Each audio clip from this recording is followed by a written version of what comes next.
Good evening. Thank you for being here at 5 o'clock. I'm Erin Christy. We begin with the State Board of Education and Tulsa Public Schools set to square off again.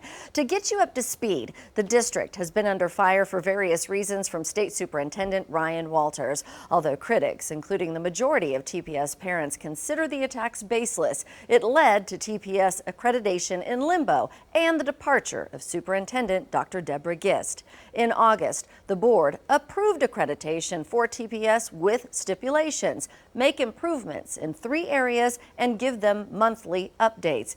It also included a stern warning from Walters. "Do not test me," he said, threatening losing accreditation is still possible.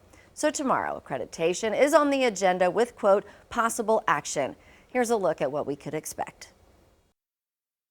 A community update sent on behalf of interim TPS Superintendent Dr. Ebony Johnson details a recent meeting with State Superintendent Ryan Walters. Johnson asked for clarity on areas they must improve: F-grade schools, reading scores, and financial transparency.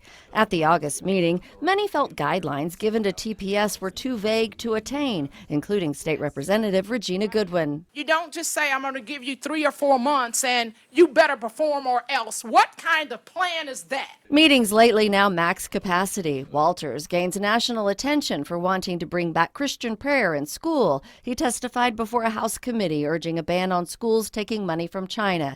TPS has repeatedly denied any communist money funding their program at Booker T. That's also why Eddie Conger plans to show up at the meeting Thursday in hopes of a chance to speak. He's superintendent of international leadership of Texas. Texas allows a Mandarin program. Oklahoma's lucky to have a school like Booker T. Washington, and we're lucky to have American teachers teaching Chinese. Hey, folks, you got a question?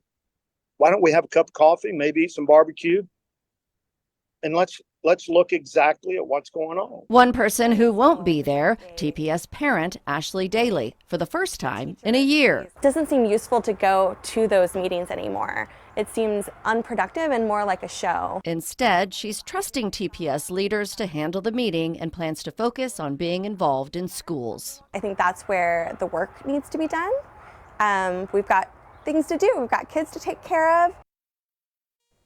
I've been covering TPS and the OSDE for months, recently searching for current TPS parents to speak publicly on agreeing with Walters' focus on TPS. I haven't found one. Walters has said he looks forward to working with Dr. Johnson and TPS leadership and helping them reach their goals.